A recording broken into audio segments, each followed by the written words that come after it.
March 7, from Numbers. Chapter 8. The Lord said to Moses, "Give Aaron the following instructions. When you set up the 7 lamps in the lampstand, place them so their light shines forward in front of the lampstand." So Aaron did this. He set up the 7 lamps so they reflected their light forward, just as the Lord had commanded Moses. The entire lampstand, from its base to its decorative blossoms, was made of beaten gold. It was built according to the exact design the Lord had shown Moses. The Levites dedicated. Then the Lord said to Moses, "Now set the Levites apart from the rest of the people of Israel and make them ceremonially clean. Do this by sprinkling them with the water of purification, and have them shave their entire body and wash their clothing. Then they will be ceremonially clean. Have them bring a young bull and a grain offering of choice flour moistened with olive oil, along with a second young bull for a sin offering. Then assemble the whole community of Israel and present the Levites at the entrance of the tabernacle. When you present the Levites before the Lord, the people of Israel must lay their hands on them. Raising his hands, Aaron must then present the Levites to the Lord as a special offering from the people of Israel, thus dedicating them to the Lord's service. Next, the Levites will lay their hands on the heads of the young bulls. Present one as a sin offering and the other as a burnt offering to the Lord, to purify the Levites and make them right with the Lord. Then have the Levites stand in front of Aaron and his sons, and raise your hands and present them as a special offering to the Lord. In this way you will set the Levites apart from the rest of the people of Israel, and the Levites will belong to me. After this they may go into the tabernacle to do their work, because you have purified them and presented them as a special offering. Of all the people of Israel, the Levites are reserved for me. I have claimed them for myself in place of all the firstborn sons of the Israelites. I have taken the Levites as their substitutes. For all the firstborn males among the people of Israel are mine, both of people and of animals. I set them apart for myself on the day I struck down all the firstborn sons of the Egyptians. Yes, I have claimed the Levites in place of all the firstborn sons of Israel. And of all the Israelites I have assigned the Levites to Aaron and his sons. They will serve in the tabernacle on behalf of the Israelites and make sacrifices to purify the people, so no plague will strike them when they approach the sanctuary." So Moses, Aaron, and the whole community of Israel dedicated the Levites, carefully following all the Lord's instructions to Moses. The Levites purified themselves from sin and washed their clothes, and Aaron lifted them up and presented them to the Lord as a special offering. He then offered a sacrifice to purify them and make them right with the Lord. After that, the Levites went into the tabernacle to perform their duties, assisting Aaron and his sons. So they carried out all the commands that the Lord gave Moses concerning the Levites. The Lord also instructed Moses, "This is the rule the Levites must follow. They must begin serving in the tabernacle at the age of 25, and they must retire at the age of 50. After retirement, they may assist their fellow Levites by serving as guards at the tabernacle, but they may not officiate in the service. This is how you must assign duties to the Levites." A year after Israel's departure from Egypt, the Lord spoke to Moses in the wilderness of Sinai. In the first month of that year, he said, "Tell the Israelites to celebrate the Passover at the prescribed time, at twilight, on the 14th day of the first month. Be sure to follow all my decrees and regulations concerning this celebration." So Moses told the people to celebrate the Passover in the wilderness of Sinai as twilight fell on the 14th day of the month.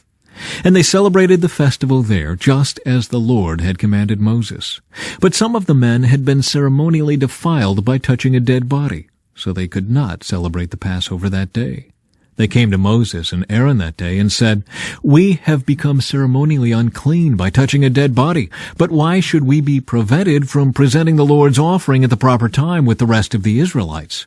Moses answered, "Wait here until I have received instructions for you from the Lord." This was the Lord's reply to Moses. give the following instructions to the people of Israel. If any of the people now or in future generations are ceremonially unclean at Passover time because of touching a dead body, or if they are on a journey and cannot be present at the ceremony, they may still celebrate the Lord's Passover. They must offer the Passover sacrifice 1 month later at twilight on the 14th day of the second month. They must eat the Passover lamb at that time with bitter salad greens and bread made without yeast. They must not leave any of the lamb until the next morning, and they must not break any of its bones. They must follow all the normal regulations concerning the Passover. But those who neglect to celebrate the Passover at the regular time, even though they are ceremonially clean and not away on a trip, will be cut off from the community of Israel. If they fail to present the Lord's offering at the proper time, they will suffer the consequences of their guilt. And if foreigners living among you want to celebrate the Passover to the Lord, they must follow these same decrees and regulations. The same laws apply both to native-born Israelites and to the foreigners living among you. The fiery cloud. On the day the tabernacle was set up, the cloud covered it. But from evening until morning, the cloud over the tabernacle looked like a pillar of fire. This was the regular pattern. At night, the cloud that covered the tabernacle had the appearance of fire. Whenever the cloud lifted from over the sacred tent, the people of Israel would break camp and follow it. And wherever the cloud settled, the people of Israel would set up camp. In this way, they traveled and camped at the Lord's command wherever He told them to go. Then they remained in their camp as long as the cloud stayed over the tabernacle. If the cloud remained over the tabernacle for a long time, the Israelites stayed and performed their duty to the Lord. Sometimes the cloud would stay over the tabernacle for only a few days, so the people would stay for only a few days, as the Lord commanded. Then, at the Lord's command, they would break camp and move on. Sometimes the cloud stayed only overnight and lifted the next morning. But day or night, when the cloud lifted, the people broke camp and moved on. Whether the cloud stayed above the tabernacle for 2 days, a month, or a year, the people of Israel stayed in camp and did not move on. But as soon as it lifted, they broke camp and moved on. So they camped or traveled at the Lord's command, and they did whatever the Lord told them through Moses. From Mark. The day is coming when you will see the sacrilegious object that causes desecration standing where he should not be. Reader, pay attention. Then those in Judea must flee to the hills. A person out on the deck of a roof must not go down into the house to pack. A person out in the field must not return even to get a coat. How terrible it will be for pregnant women and for nursing mothers in those days. And pray that your flight will not be in winter, for there will be greater anguish in those days than at any time since God created the world. And it will never be so great again. In fact, unless the Lord shortens that time of calamity, not a single person will survive. But for the sake of His chosen ones, He has shortened those days. Then, if anyone tells you, "Look, here is the Messiah," or "There He is," don't believe it. For false messiahs and false prophets will rise up and perform signs and wonders, so as to deceive, if possible, even God's chosen ones. Watch out, I have warned you about this ahead of time. At that time, after the anguish of those days, the sun will be darkened, the moon will give no light, the stars will fall from the sky, and the powers in the heavens will be shaken. Then everyone will see the Son of Man coming on the clouds with great power and glory, and He will send out His angels to gather His chosen ones from all over the world, from the farthest ends of the earth and heaven. Now, learn a lesson from the fig tree. When its branches bud and its leaves begin to sprout, you know that summer is near. In the same way, when you see all these things taking place, you can know that His return is very near, right at the door. I tell you the truth, this generation will not pass from the scene before all these things take place. Heaven and earth will disappear, but my words will never disappear. However, no one knows the day or hour when these things will happen, not even the angels in heaven, or the Son Himself. Only the Father knows. And since you don't know when that time will come, be on guard. Stay alert. The coming of the Son of Man can be illustrated by the story of a man going on a long trip. When he left home, he gave each of his slaves instructions about the work they were to do, and he told the gatekeeper to watch for his return.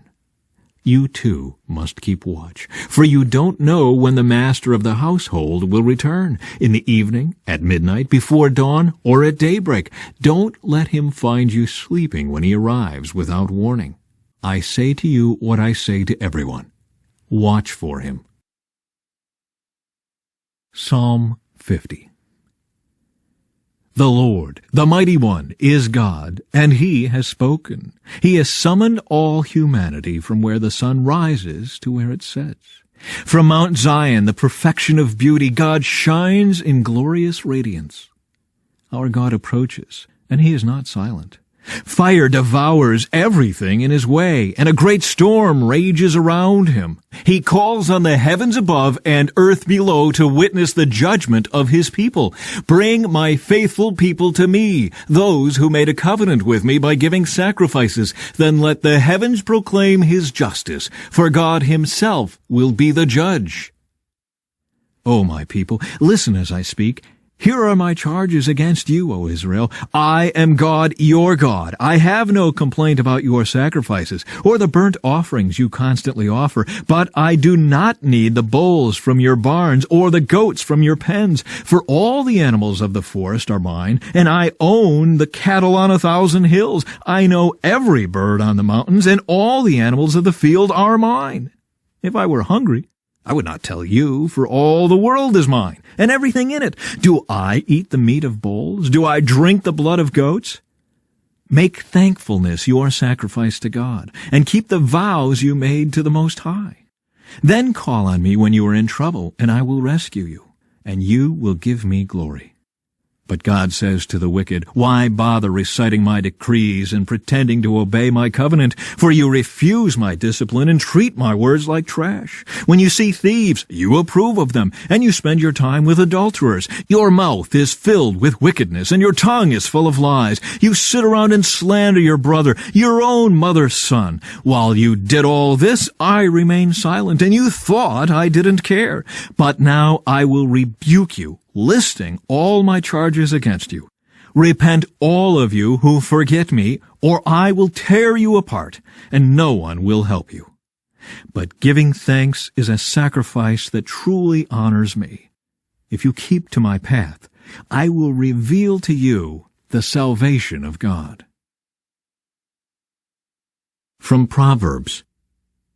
The way of the Lord is a stronghold to those with integrity, but it destroys the wicked.